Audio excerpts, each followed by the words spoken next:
యేసుక్రీస్తు నామములో మీ అందరికీ వందనాలు తెలియచేస్తున్నాను.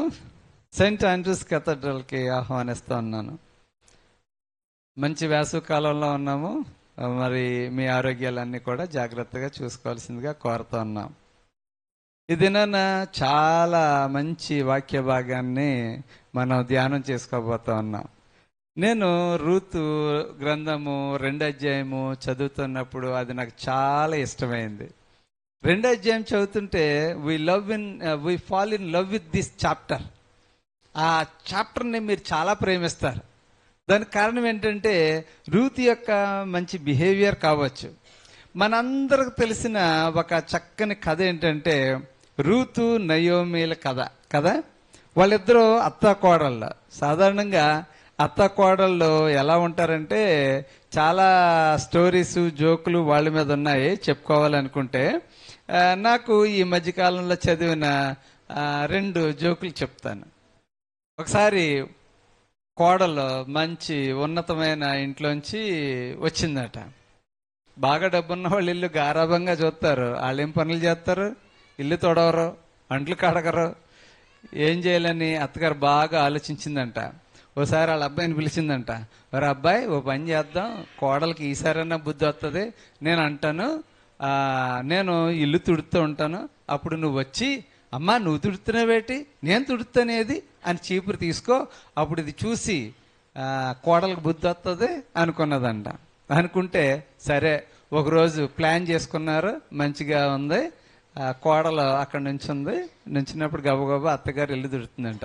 కొడుకు వచ్చి అమ్మ ఏదో ఆ చీపురు ఏదో నేను తుడుతాను, నువ్వు తుడడం ఏంటి అని తీసుకున్నాడంట. అప్పుడు కోడలు అన్నదంట, మీ ఇద్దరు ఎందుకు అలా కష్టపడతారు?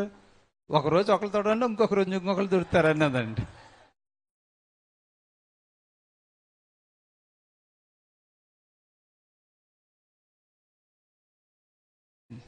చాలాసార్లు ఇది ఒక వైరస్. అత్త కోడలు అనేది ఒక వైరస్. ఒక సాధారణంగా ఇది ఎలా ఉంటుందంటే ఫారిన్ ఎలిమెంట్ లాగా ఉంటుంది. అంటే ఏంటంటే ఇంజక్షన్ చేసుకున్నాం అనుకోండి చాలా నొప్పిగా ఉంటుంది. అందుకే ఫారిన్ ఎలిమెంట్ లోపల ఉంటుంది కదా, అది అడ్జస్ట్ అయ్యేంత వరకు ఆ ప్రాబ్లము ఆ నొప్పి అలాగే ఉంటుంది. సాధారణంగా ఇంట్లోకి వచ్చిన కోడలు లేదంటే అల్లుడు వీళ్ళతోని అడ్జస్ట్ అవ్వాలంటే వాళ్ళకి చాలా కష్టంగా ఉంటుంది. మరొక అత్తగారు అన్నదంట, అమ్మ ఇది అసెంబ్లీ లాంటిది అన్నదంట. కోడల్ని కాకేసి ఇది అసెంబ్లీ లాంటిది.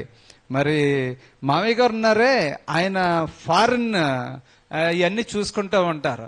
నేనేమో ఇంకా ఉప ముఖ్యమంత్రి లాంటి దాన్ని, ఆయనేమో సీఎం లాంటి వారు. మరి ఆడబడుచున్నా చూసారా, ఆవిడ గేమ్స్ స్పోర్ట్స్ ఇలాంటివన్నీ చూస్తూ ఉంటుంది. నీకు ఈ హౌస్ అంతా అప్పచెప్తారు అనుకుంటున్నాను అన్నదంట. అంటే అప్పుడు కోడలు అన్నదంట, అంత పెద్ద పెద్ద పోస్టులు నాకు ప్రతిపక్షం హోదా ఇవ్వండి, అప్పుడప్పుడు వాకౌట్ చేయడానికి ఎవరన్నా ఉండాలి కదా ప్రశ్నించడానికి. చాలాసార్లు ఈ అత్త కోడళ్ళ గొడవలు చూస్తే ఇంచుమించుగా అలాగా ఉంటాయి. అంటే ఎప్పుడు ఎవరు డామినేట్ చేద్దామా, ఎవరిని తొక్కేద్దామా అన్నట్టుగా ఉంటాయి. ఒక ఆయన రాస్తాడు, అసలు గొడవలన్నిటికి కారణాల్లో అబ్బాయి తల్లులే అని రాస్తాడు. ఎందుకంటే వాళ్ళు కుదురుగా కాపురం చేసుకునేవారంట. అంటే అది ఎంతవరకు నిజమన్నది నాకు తెలియదు. కాకపోతే ఇవన్నీ చదువుతూ ఉంటాం కదా. ఇప్పుడు నయోమి రూతు కథ చూస్తే ఎంటైర్గా డిఫరెంట్. రూతు చక్కని మోయాబీయురాలు. నయోమి ఎక్కడుందంటే అది బెత్లెహేమ్ దేశంలో ఉంది. అది రొట్టెల ఇల్లు, కానీ అక్కడ కూడా కరువు వచ్చింది. మనము అనుకుంటాము ఎప్పుడు నిరంతరం రొట్టెలు ఉంటాయేమో అనుకుంటూ ఉంటాం. కొన్నిసార్లు కరువు వచ్చే సమయం కూడా ఉంటుంది. అన్నిసార్లు ఒకేలాగా ఉండవు. మనం ఎప్పుడు బలంగా ఉంటాం అనుకుంటూ ఉంటాం. కొన్నిసార్లు రోగాలు వచ్చే సమయం ఉంటుంది, కొన్నిసార్లు కష్టాల సమయం ఉంటుంది. అయితే ఏం జరిగింది? ఈ మోయాబీలకి ఇశ్రాయేలీలకి పడదు. కారణం ఏంటంటే బైబిల్లో చాలా అంశాలు ఉన్నాయి. వాళ్ళిద్దరికీ శత్రుత్వం ఎందుకు వచ్చింది? ఐగుప్తు దేశం నుంచి వస్తుంటే వాళ్ళు అడ్డుకున్నారంట. వెంటనే మోషే అంటాడు, వాళ్ళని మీరు పెళ్లి చేసుకోకూడదు, వాళ్ళకి మీ పిల్లల్ని ఇవ్వకూడదు, వాళ్ళ పిల్లల్ని మీరు తెచ్చుకోకూడదు. అంటాడు. ద్వితీయోపదేశకాండము 23 అధ్యాయము 6వ వచనంలో, ద్వితీయోపదేశకాండం 7 అధ్యాయము 1-4 వచనాల్లో ఈ వచనాలు కనబడతాయి. కానానీయులకి మోయాబీల్ని మీరు అస్సలు పెళ్లి చేసుకోకూడదు, మీ పిల్లల్ని ఇవ్వకూడదు, వారి పిల్లల్ని తెచ్చుకోకూడదని చాలా ఖచ్చితంగా ఆయన చెప్తాడు. అప్పటి నుంచి వాళ్ళు ఎప్పుడు కూడా వాళ్ళ విషయంలో ఏదోమీయులు నీ సహోదరులు గనుక వారిని ద్వేషింపకూడదు, ఐగుప్తులో నీవు పరదేశివై ఉంటివి గనుక ఐగుప్తీయులను ద్వేషింపకూడదు, వారికి పుట్టిన పిల్లల్లో 3వ తరం వారు యెహోవా సమాజంలో చేరవచ్చు.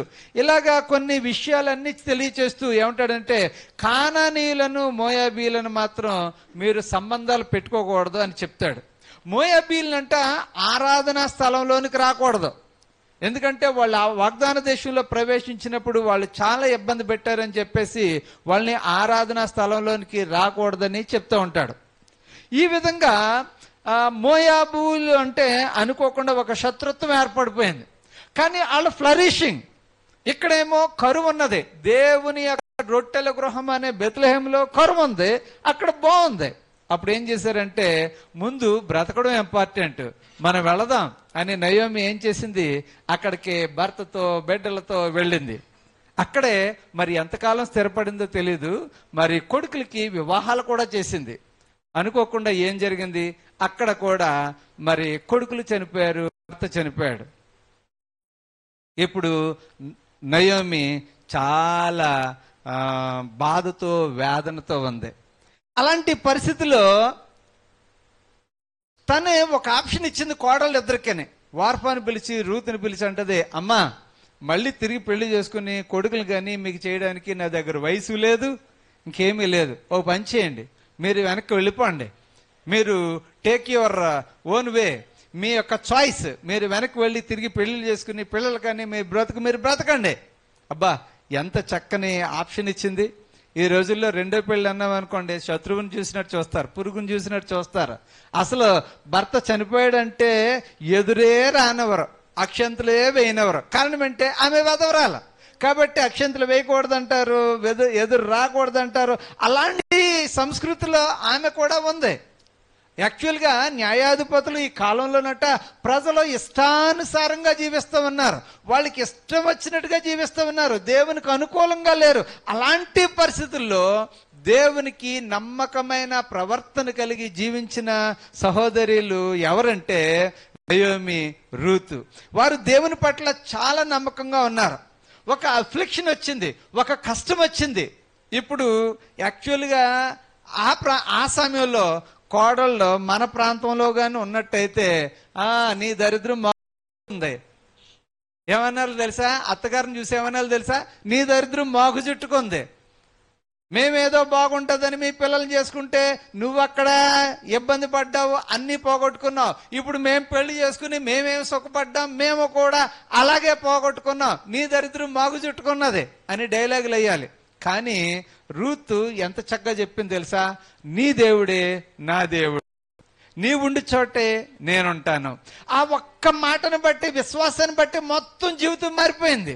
అందుకనే ఇందాక మనము 15వ దావీదు కీర్తనలో ఏం చదివాను తెలుసా, యథార్థమైన ప్రవర్తన కలిగి నీతిని అనుసరించుచు నిజము పలుకువాడు. దేవునికి స్తోత్రం, హల్లెలూయా. మన ప్రవర్తన మనకి మంచి ఆశీర్వాదాన్ని తీసుకొస్తుంది. నేను చదువుతూ ఉన్నప్పుడు 2వ అధ్యాయము చూసామనుకోండి, 2వ అధ్యాయము ప్రతి పాయింట్ కూడా మనకి ఎన్నో లక్షణాలు నేర్పిస్తుంది. ఇక్కడ బోయాజు తన పొలంలో పనిచేసే వారిని చూసి ఏమంటున్నాడు, యెహోవా మిమ్మును ఆశీర్వదించునుగాక. దేవునికి స్తోత్రం, హల్లెలూయా. మన దగ్గర పని చేసే వాళ్ళని చూసి గాడ్ బ్లెస్ యూ అని చెప్పాలి, మనకేంతో ఉండే వాళ్ళని చూసి గాడ్ బ్లెస్ యూ అని చెప్పాలి. అప్పుడు తిరిగి వాళ్ళు ఏం చెప్తున్నారు చూడండి, ఏం చెప్తున్నారు, యెహోవా నిన్ను ఆశీర్వదించునుగాక. వాళ్ళు థ్యాంక్ యూ సార్ అని ఊరుకోలేదు, తిరిగి వాళ్ళు కూడా దీవిస్తూ ఉన్నారు. అప్పుడు ఈ రూతు కోసం అడుగుతూ ఉన్నారు, ఆ అమ్మాయి ఎవరు, ఆమె మోయాబీయురాలు, వచ్చిన మోయాబీయురాలు అని చెప్పినప్పుడు అవునా అని ఇప్పుడు ఆ అమ్మాయితో ఏం చెప్తున్నాడు తెలుసా, ఇది చదువుతున్నప్పుడు ఎంత చక్కగా ఉన్నదంటే 10వ వచనంలో ఉన్నది, నీ పెనిమిటి మరణమైన తరువాత నీవు నీ అత్తకు చేసినదంతయు నాకు వినబడెను. నీవు నీ తల్లిదండ్రులను జన్మభూమిని విడిచి ఇంతకు ముందు నీవు ఎరుగని జనమునొద్దకు వచ్చితివి. యెహోవా నీవు చేసిన దానికి ప్రతిఫలమిచ్చును. దేవునికి స్తోత్రం, హల్లెలూయా. ఎంత చక్కని ఆశీర్వాదం, దీవెన. నిజానికి ఈ భర్త ఎవరైనా చనిపోయారు అనుకోండి, వాళ్ళకి ఇంకా పిల్లలు ఎవరు లేరు అనుకోండి, వాళ్ళని విడిచిపెట్టేస్తారు. నాకు తెలిసి ఒకసారి ఒక ఆయన ఒక పోలీసు దానిలో పనిచేసేవారు, అనుకోకుండా దాన్ని బాంబు ఏదో పేలింది, 6 నెలలు అనుకుంటాను. అబార్షన్ చేయించేసి ఇంకా తిరిగి తను నార్మల్గా పెట్టేసుకున్నారు. దానికి కారణం ఏంటి తెలుసా? ఒకవేళ పిల్లలు పుడితే మరోసారి పెళ్లి చేయడానికి అవకాశం ఉండదని వాళ్ళు అలా పెట్టేసుకుంటూ ఉన్నారు. మన వైపు కల్చరు, మన వైపు ఈ విధానాలు కొంచెం కష్టమైనయే. అవే ఆ కాలంలో అక్కడ కూడా ఉన్నాయి. కానీ ఇక్కడ ఈ రూతు యొక్క బిహేవియర్ ఎంత బాగుందంటే, ఆమె కష్టం ఉన్నప్పుడు ఏం చేస్తుంది తెలుసా? నువ్వు అలాగాగు, నేను సంపాదించుకొస్తాను అని బయటకు వెళతా ఉంది. దేవునికి స్తోత్రం, హల్లెలూయా. ఒక్కొక్కసారి మన ఇళ్లలో ఒకళ్ళు ఇబ్బందిలో ఉన్నారనుకోండి, ఇంకా మిగతా వాళ్ళు పనుల్లోకి వెళ్ళరు. మనసు బాగోలేదండి, ఆవిడ బాగోలేదు, మనసు బాగోలేదండి, అక్కకు బాగోలేదు, మనసు బాగోలేదు, ఏదో పని ఎగ్గొట్టడానికి కారణం ఎదుక్కుంటామంటారు. కానీ ఈమె పని ఎగ్గొడతలేదు. అత్త, నేను నీకు సహాయం చేస్తాను, సంపాదించుకొస్తాను, నువ్వు నాకు పర్మిషన్ ఇయ్యి, నేను బయటికి వెళ్తాను, పని చేసుకొస్తాను. ఎంత చక్కగా ఉన్నది. ఈమె ఇద్దరు కూడా ఒకరిపై ఒకరు ఆధారపడడంలో, ఒకరిపై ఒకరు ఆధారపడడం మాత్రమే కాదు, ఒకరి బాధ్యతలను ఒకరు తీసుకోవడంలో, అంతేకాదు దేవునిపై నమ్మకంగా ఉండడంలో వీరు ఈ కాలం నాటి స్త్రీలకు, ప్రత్యేకంగా అత్తగారికి, కోడలికి మాదిరిగా ఉన్నారు. ఎలా చూసుకోవాలి, నా కుమారి అని పిలుస్తుంది అత్తగారు. అలాగే ఈమె చాలా చక్కని పర్మిషన్ తీసుకుంటూ ఉన్నది. ఈమె యొక్క ఖ్యాతి మొత్తం ఆ గ్రామం అంతా పాకిపోయింది. ఆమె ఏమంటున్నాడు తెలుసా? నీవు నీ అత్తగారు చేసేది నాకు వినిపించింది, దేవుని కటాక్షము నీ మీద ఉండునుగాక. ఏ విధమైన పరుష భాష లేకపోతే కోపంతో ఉండే భాష ఈ అధ్యాయంలో కనబడతలేదు. ఈమె అడుగుతూ ఉంది, నీవు నా పట్ల ఎందుకు కనికరం చూపిస్తూ ఉన్నావు, ఎందుకు ఈ కటాక్షం చూపిస్తున్నావు అంటే, నీ కోసం నేను విన్నాను. కొన్నిసార్లు మన ప్రవర్తన మనకి కష్టాన్ని తీసుకొస్తుంది, మన ప్రవర్తన మనకి ఆశీర్వాదం తీసుకొస్తుంది. ఇది కేవలము అత్తగారి ప్రవర్తన, కోడల ప్రవర్తన అని మాత్రం కాదు. కానీ ఒక మంచి విశ్వాసి లక్షణం ఏంటంటే విధేయత కలిగి ఉండడం. ఒక మంచి విశ్వాసి లక్షణం ఏంటంటే మంచి భాష మాట్లాడడం. మంచి విశ్వాసి లక్షణం ఏంటంటే మనం సహాయ సహకారాలు ఇంటికి ఎంత అవసరమైతే అంత మనం తిరిగి అందించడం. చాలా కుటుంబాల్లో గొడవలు రావడానికి కారణం ఏంటంటే ఇది నాది, ఇది నాది అని అనుకోవడమే. ఎప్పుడైతే ఈ రూతు నీ దేవుడే నా దేవుడు, నీ జనమే నా జనమని తను తెలియని జనము మధ్యకు వచ్చి నివసిస్తూ ఉందో, దేవుడు ఆమె హృదయాన్ని చూస్తున్నాడు, ఆమె మనసును చూస్తున్నాడు, ఆమె యొక్క కష్టాన్ని చూస్తున్నాడు, ఆమె అవమానాన్ని చూస్తూ ఉన్నాడు, ఆమె నిందలు నిష్ఠూరాలు అన్ని చూస్తూ ఉన్నాడు. ఎందుకంటే విధవరాలకి ఆ రోజుల్లో కూడా ఏ విధమైన ఆదరణ లేదు. అలాంటి సమయంలో దేవుడు ఆమెకు మంచి బహుమానాన్ని ఇచ్చాడు, బోయాజునిచ్చాడు. అంత మాత్రమే కాదు, యేసుక్రీస్తు ఆ కుటుంబం ద్వారా రావడానికి ఒక లైనేజ్ దేవుడు ఏర్పాటు చేశాడు. దేవునికి స్తోత్రం, హల్లెలూయా. అపోస్తుల కార్యాలు 10వ అధ్యాయము 35వ వచనం ఒకసారి చూద్దాం. అపోస్తుల కార్యాలు 10వ అధ్యాయము 35వ వచనం. ప్రతి జనములోను ఆయనకు భయపడి నీతిగా నడుచుకొని వారిని ఆయన అంగీకరించును. చదవండి అమ్మా. దేవునికి స్తోత్రం, హల్లెలూయా. ప్రతి జనములోను, మరోసారి చదవండి, మరోసారి చదవండి. ప్రతి జనములోను ఆయనకు భయపడి నీతిగా నడుచుకొని వారిని. చాలండి, ఇక్కడ కులము చెప్తలేదు, ఇక్కడ దేశం చెప్తలేదు, ప్రతి జనము దేవునికి భయపడాలి. యేసుక్రీస్తుకి నీవు భయపడితే, నీవు నీతిగా నడుచుకుంటూ ఉంటే దేవుడు నీ యొక్క నీతిని చూస్తాడు. ఇక్కడ మోయాబు స్త్రీ, ఆమె అన్యురాలు, యెహోవా భక్తురాలు కాదు. కానీ ఇప్పుడు ఏం చేసిందంటే, ఆమె ఎప్పుడైతే ప్రభువులోనికి వచ్చిందో, ఎప్పుడైతే బెత్లెహేము వచ్చిందో, ఎప్పుడైతే నీ దేవుడే నా దేవుడనే కమిట్మెంట్ తనకు వచ్చిందో, దేవుడు ఆమెను తన యొక్క లైనేజ్ లో కలుపుకున్నాడు, తన కుటుంబంలో కలుపుకున్నాడు. ఆమె ఎన్ని ఇబ్బందులు పడిందో. యోబు గ్రంథం 6:4 ఒకసారి చదవండి. యోబు గ్రంథము 6:4. సర్వశక్తుడగు దేవుని అంబులు నాలో చొచ్చెను. దేవునికి స్తోత్రం, హల్లెలూయా. ఇక్కడ యోబు కూడా ప్రార్థన చేస్తున్నాడు. యోబు చాలా ధనవంతుడు, యథార్థవంతుడు. కానీ అతనిలో ఏ అంబులు వచ్చినాయి అంటండి. అంబులు అంటే ఏంటనుకుంటున్నారు? బాణాలు గుచ్చుకున్నాయి. సర్వశక్తుని బాణాలు నాకు గుచ్చుకున్నాయి, నయోమికి గుచ్చుకున్నాయి. కానీ అలాంటి కష్ట పరిస్థితుల్లో కూడా మన రూత్ ఏమంటున్నా తెలుసా? నువ్వేం భయపడకో, నేనున్నాను. చూడండి ఎంతమంది అలాంటి ధైర్యాన్ని ఇస్తా ఉన్నారు. కష్టంలో ఉన్న అత్తగారికి అంత ధైర్యం ఎవరిస్తున్నారు? లేకపోతే కష్టంలో, ఇరుకులు, ఇబ్బందుల్లో తన కుటుంబ సభ్యులను వదిలేసి, తన ఇంటిని వదిలిపెట్టేసి, తన బంధువర్గాన్ని వదిలిపెట్టేసి, స్నేహితులను వదిలిపెట్టేసి, ముక్కు ముఖం తెలియని ఇంటికి నడిచే ఆ అమ్మాయిని ఎవరో ధైర్యపరుస్తూ ఉన్నారు. ఇలాంటి ఒక మంచి వాక్య భాగాన్ని చదివినప్పుడు నిజంగా ఇందులో ఎన్నో గొప్ప విషయాలు మనకి కనిపిస్తూ ఉన్నాయి. రూతు మరి నమ్మకంగా పనిచేస్తుంది. తను స్వార్థం ఆలోచించలేదు. నేను వెనక్కి వెళ్ళిపోయి వేరే పెళ్లి చేసుకుంటాను, ఈ ముసల్దాంతో ఎవడు పడతాడు అని అనుకోలేదు. నీ దేవుడే నా దేవుడు. మంచి నిర్ణయం. ఒక చక్కని వాక్యాన్ని మనం చూసాం ఇందాక. దోర్కా, తబిత, ఆమె అట్ట సత్క్రియలు చేసేది. ఏం పనులు? సత్క్రియలు. ఇంకోటి ధర్మకార్యాలు. దేవునికి స్తోత్రం, హల్లెలూయా. సత్క్రియలు అంటే ఏంటి? ధర్మకార్యాలు అంటే ఏంటి? మనం చాలాసార్లు చెప్పుకుని ఉంటాం. ధర్మకార్యం అంటే మనం దారిలో వెళ్ళిపోతూ ఉంటాం, ఎంతో కొంత ఇచ్చేస్తాం, తిరిగి మనం ఏమి దాన్ని పట్టించుకోం. ఎవరికి ఇచ్చామో తెలియదు, ఎవరు తీసుకున్నారో తెలియదు, దేనికి ఉపయోగించారో తెలియదు.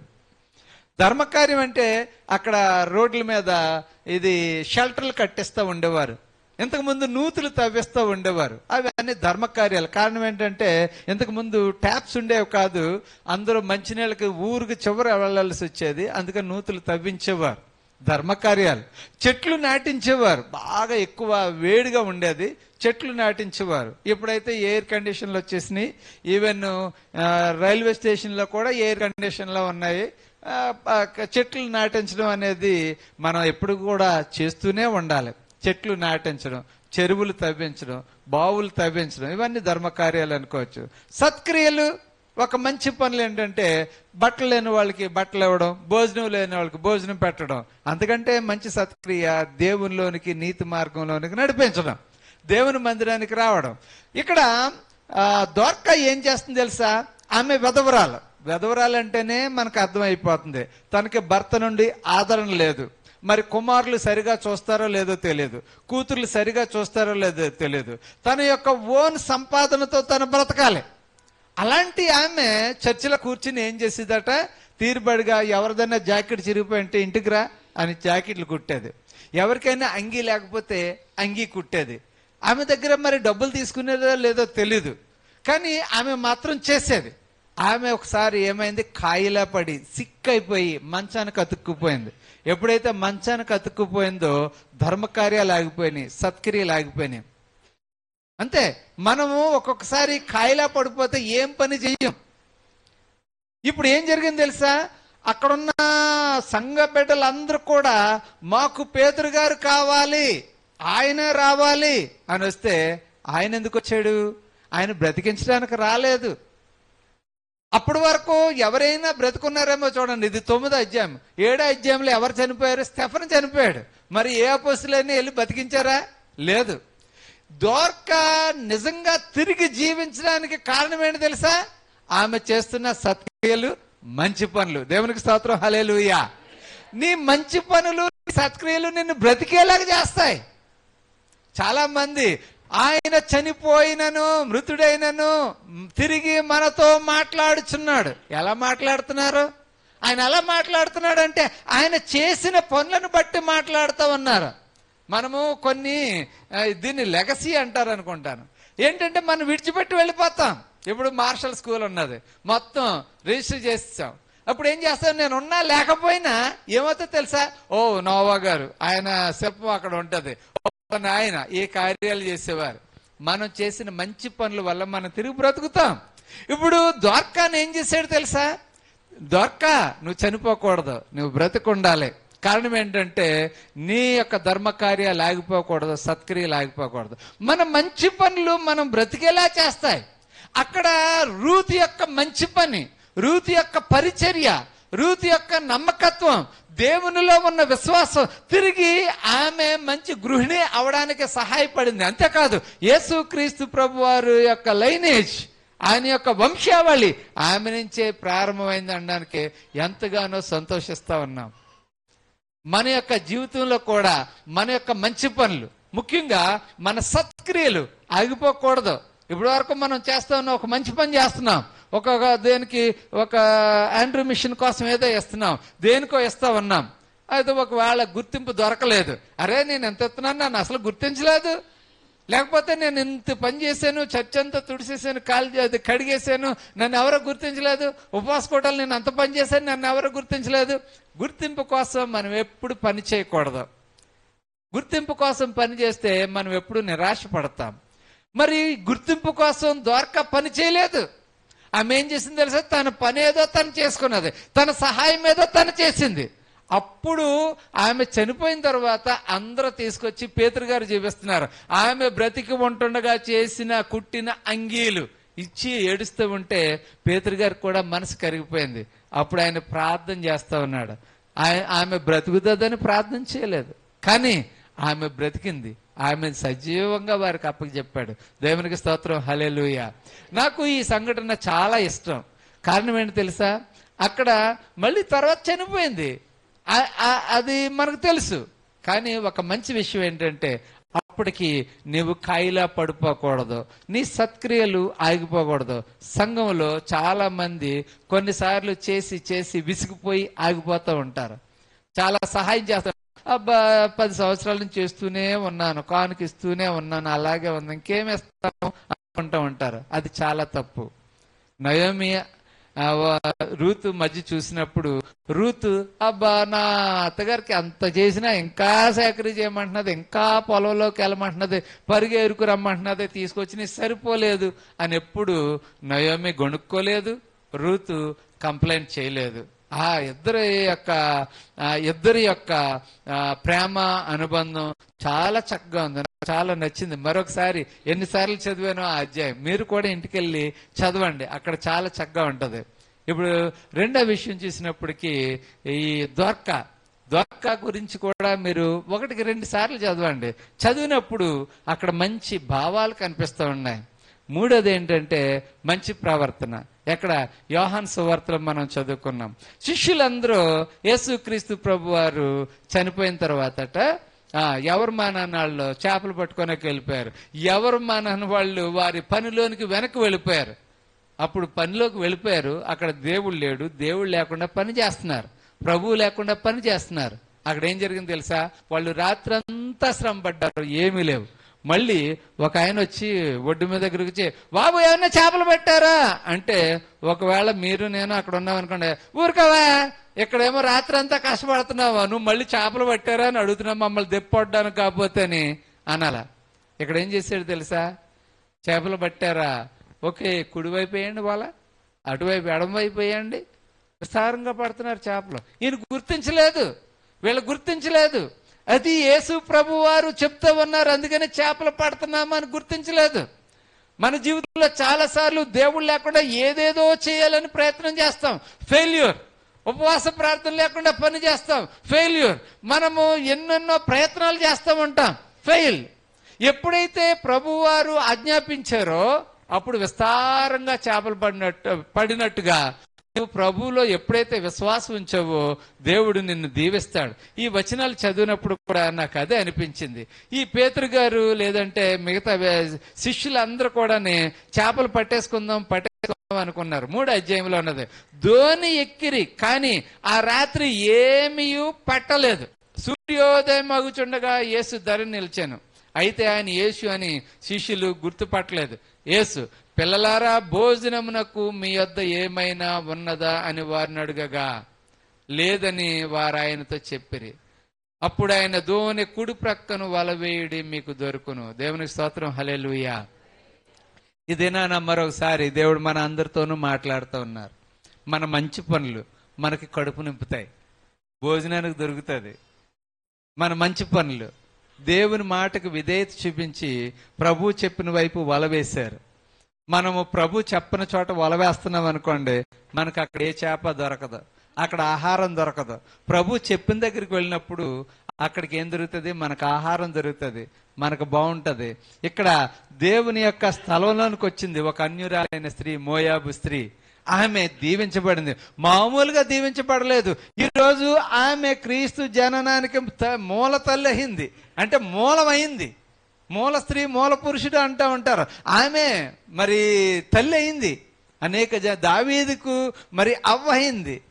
దావీదు జనాంగం అందులోంచే వచ్చింది. ఆమె ఒక అన్యురాలు, కానీ ఎప్పుడైతే దేవుని దగ్గరికి వచ్చిందో ఆమె దీవించబడింది. ప్రియమైన సహోదరి సహోదరులారా, యేసు క్రీస్తునందు మనం విశ్వాసం ఉంచినప్పుడు, మన విధేయత కనపరిచినప్పుడు, మంచి ప్రవర్తన కనిపించినప్పుడు దేవుడు తప్పకుండా మనలను దీవిస్తారు. కాబట్టి ఈ దినాన మన పనిలో దేవుని యొక్క ప్రత్యక్షతను మనం చూడాలి. ప్రభువా, నేను ప్రయత్నం చేస్తున్నాను, అవ్వలేదు. ఇది పేతురు గారి 2వ అనుభవం. చేపలు పడతా లేదు, వల బాగు చేసుకుంటా ఉన్నాడు. అక్కడ కూడా ప్రభువారు లేరు. వాక్యం విన్న తర్వాత ఎప్పుడైతే పేతురు, నీ దోణిని లోపల తీసుకెళ్ళి ఈసారి వల వెయ్యి అన్నప్పుడు విస్తారంగా పడిని. మరలా 2వసారి ప్రభువు లేకుండా చేపలు పడ్డానికి వెళ్ళాడు. అక్కడ కూడా రాత్రంతా ఏమీ పట్టలేకపోయారు. ప్రియమైన స్నేహితులారా, మీ జీవితంలో కూడా ఎలాంటి ఫెయిల్యూర్స్ ఉన్నాయా? ఫెయిల్యూరు రూత్ జీవితంలో వచ్చింది, ఫెయిల్యూర్. కానీ విశ్వాసంతో దేవునిలో నిలబడింది. దేవుని కోసం తన ప్రజలను విడిచిపెట్టి వచ్చింది. దేవుని కోసం బంధువుల్ని, స్నేహితులని అందరిని విడిచిపెట్టింది. దేవుడు విడిచిపెట్టాడా? విడిచిపెట్టలేదు. ఇదిగో, దేవుణ్ణి విడిచిపెట్టకుండా దేవుని కోసం వచ్చినప్పుడు దేవుడు తప్పకుండా ప్రతిఫలం ఇస్తాడు. దోర్కా మరి ప్రతిఫలం కోసం ఆశించకుండా ఆమె పని చేస్తూనే ఉంది. దేవుడు విడిచిపెట్టాడా? తిరిగి జీవించేలా చేశాడు. ఇక పేతురు దేవుని యొక్క మాట విని చెప్పినట్టుగా వల వేసినప్పటికీ విస్తారమైన చేపలు పట్టాడు. ప్రియమైన స్నేహితులారా, ఈ దినాన మరి మన జీవితంలో కూడా అనేకమైన ఫెయిల్యూర్స్ రావచ్చు. ఉద్యోగాల్లో ఫెయిల్యూరు, ఎగ్జామ్స్లో ఫెయిల్యూరు, లేకపోతే కుటుంబ జీవితంలో కొన్ని ఫెయిల్యూరు, అనుకున్నట్టు జరగకపోవడం, ఎన్నో ఇబ్బందులు ఎదురవ్వచ్చు. కానీ దేవుని యందు విశ్వాసం కోల్పోకూడదు. ఆయన మనలను దీవించే దేవుడు, ఆయన మనలను బలంగా పట్టుకునే దేవుడు, మనకు గొప్ప పేరు తీసుకొచ్చే దేవుడు, అభివృద్ధి చేసే దేవుడు. ఒకవేళ రాత్రంతా శ్రమ పడినా నీకు ప్రతిఫలం దొరకలేదా? ఆయన్ని అడుగు. మనం అందరూ కూడా కళ్ళు మూసుకుని 2 నిమిషాలు ప్రార్థన చేద్దాం. హల్లెలూయా, హల్లెలూయా. ప్రభువా, ఈ దినాన మా పిల్లల్లో చాలా మంది ఎగ్జామ్ రాస్తా ఉన్నారు, కానీ వాళ్ళ జీవితంలో ఫలితం కనబడతలేదని బాధపడుతున్నారు. కొంతమంది తండ్రి కుటుంబ జీవితాల్లో మరి బాధపడతా ఉన్నారు, వాళ్ళ అభివృద్ధి లేదని బాధపడుతున్నారు. వారు ఇల్లు కట్టుకుంటున్నారు, మధ్యలో ఆగిపోయిందని బాధపడుతున్నారు. చాలా మంది ఇదిగో తండ్రి కుటుంబ సంబంధాలు సరిగా లేవని బాధపడుతున్నారు, అత్త కోడళ్ళ సంబంధాలు సరిగా లేవని బాధపడుతున్నారు. ఇదిగో ప్రభువా, ఈ వైరస్, అత్తగారనే వైరస్, కోడలనే వైరస్, ఇలా ఎన్నెన్నో తండ్రి వారికి నెగిటివ్ థాట్స్, తలంపులు ఇస్తూ ఉన్నాయి. వాటి వల్ల వారు ఇంకా ఇబ్బందులు ఎదుర్కొంటూ ఉన్నారు. అవన్నీ యేసు నామములో తొలగించమని ప్రార్థన చేస్తున్నాము. రూతు, నయోమి ఒక ఆదర్శకరమైన ఒక కుటుంబాన్ని కట్టారు. ఈ పుస్తకం ఎంతో విలువైన పుస్తకం ప్రభువా, అందరూ చదువుకోవాలి, నేర్చుకోవాలి. దోర్కా జీవితం ద్వారా గొప్ప కార్యాలు చేశారు. అలాగే పేతురు జీవితంలో శిష్యులు నిన్ను విడిచి వారు తమ సొంత పనికి వెళ్ళాలనుకున్నారు, వారు ఏం పట్టలేకపోయారు. కొన్నిసార్లు మేము కూడా మా సొంత పనులు చేసుకుంటాం, అందుకని ఏమి చేయలేకపోతున్నాం. యేసు నామములో మీ యొక్క దీవెన అందరికీ ప్రకటిస్తూ ఉన్నాము. హల్లెలూయా. విడుదల ప్రకటిస్తూ ఉన్నాము, ఆశీర్వాదం ప్రకటిస్తూ ఉన్నాము. తండ్రి దీవించండి, ఆశీర్వదించండి. యేసు క్రీస్తు నామమును బట్టి అడుగుచున్నాము తండ్రి, ఆమేన్.